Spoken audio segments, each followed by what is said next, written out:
So tonight I wanted to talk about owning it and Farming Friday. I haven't hashtagged that in a while, but telling your story. The challenge that we all have is we get a bit jaded with what we do every day. And only a quarter to half up there in Washburn, huh, Jake? Well, tough luck, buddy. We didn't get a whole lot down here in Bloomington normal either. But hey, so sharing your story and talking about what we do, and I think all too often we probably get a little bit too jaded about people don't care about farmers, or they just want to share a bad story, or they just don't really know and appreciate what we do. Well, there's something that I learned quite some time ago, but sometimes you just got to tell people, and unless you tell people, they don't know. So, it goes to the case of in business too. If I give somebody something, Kyle and Joe are watching. Hey guys, good to see that you're still upright and being able to watch. But so as you take the business role, for those of you in business, and you give a customer something, or you do something for a customer, the thing of it is they're not going to know it. They might realize it, but you must tell them. You have to absolutely be upfront and tell them that, hey, I gave you this for free, or I'm going to throw this in, or this is what I'm going to do for you. Be explicit about it. Because here's the thing. We all take this stuff for granted. We don't think about it unless we are actually in the moment and being very, very determined about saying what we're doing. And the same goes for telling our story. That I just got forwarded an email from our Farm Bureau manager. I actually got it yesterday, but there's a series of articles bashing livestock production in Illinois through the Chicago Tribune. And, it's basically the anti-ag activist at it again. And so, we get in our rut. We don't think that, just talking with our neighbors about what we do, or talking about the companies we work for, or the farms that we represent, and the family heritage that exists within those are the things that we have to get really, really serious about. Because I'll tell you what, I can remember back in 2003 when I went to Japan on a market study tour. Back then they had pictures of farmers on the packages of meat. And it's funny, 13 years later, we're finally getting to the point where, the U.S. kind of realizes that people want to know where their food comes from. So be that local source of information of where your food is coming from, that what you do on your farm is important, and how you do it, and why it's a family affair, and why your kids are out there helping with the egg collection from the chickens, or maybe it's even butchering chickens. My parents were down here last night, and they said my nieces that are 5 and 7 just got in on chicken butchering last night this past week at the farm. So, it's one of those things. It's important. It's part of the education. And, we all know, most of us who are watching fully know that, the reason we are the way we are is because of our upbringing and growing up on a farm and having that work ethic. And that's what we hope to instill in the next generation. But people outside of that don't understand that. So take advantage of the opportunity.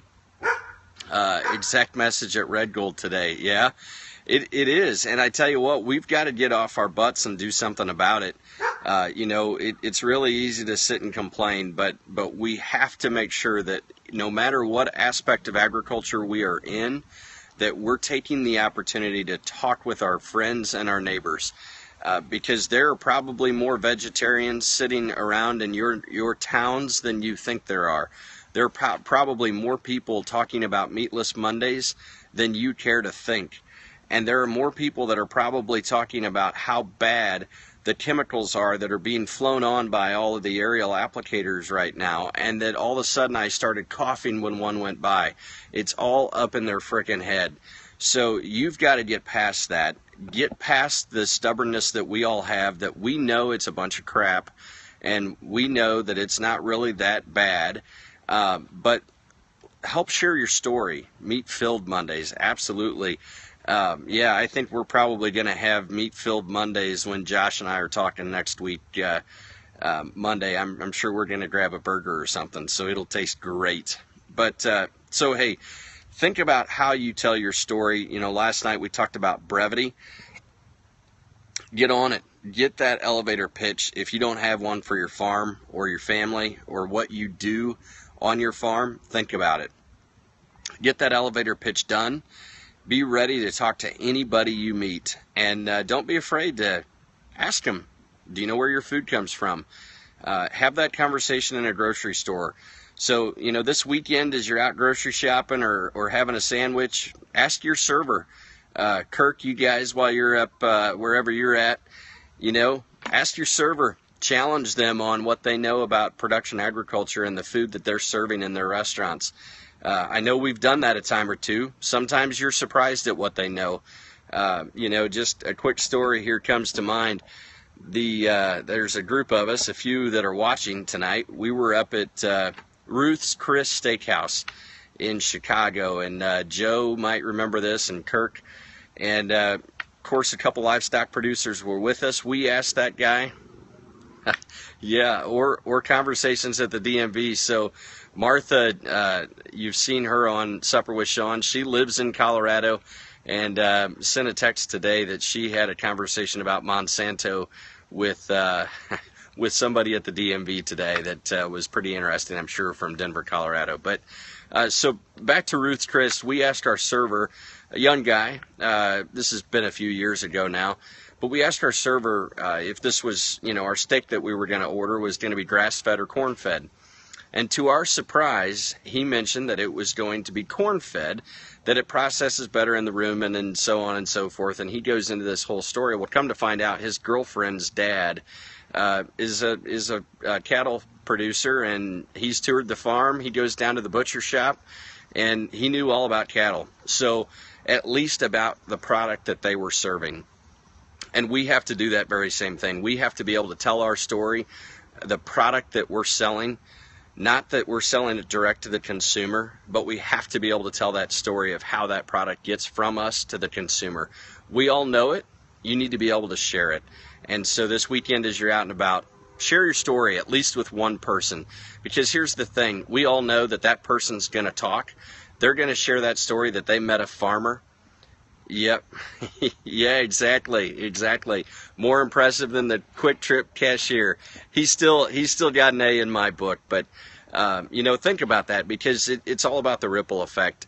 And you know, we know how quickly something that's shared on social media can go in our favor or against us, but take advantage of the opportunity to have a conversation with a person and let them share it, because once they're trusting you and sharing your story, that's where you win. So share your story. You've got to own it. You've got to make it happen, and you've got to tell it, because that at the end of the day is how we're going to win. So we've got to quit saying that we get frustrated with all these things. We've got to start sharing that story. So that's your challenge for this weekend, everybody. Thanks for watching. We'll be back on Monday. I'm not quite sure what time. I'm guessing probably about 6:30 or 7. And we're going to have Josh Schick on. Josh is a follower. He's not normally able to make it on with the supper generally, but certainly we'll be on. And Josh is another young farmer that I've gotten to know over the years, and just a great guy. So we're going to learn a little bit of knowledge from him and have supper with Sean and Josh on Monday night. So look forward to that. Hey, everybody, thanks for watching. Be safe, especially Kirk and Joe and Kyle. You guys be safe up there.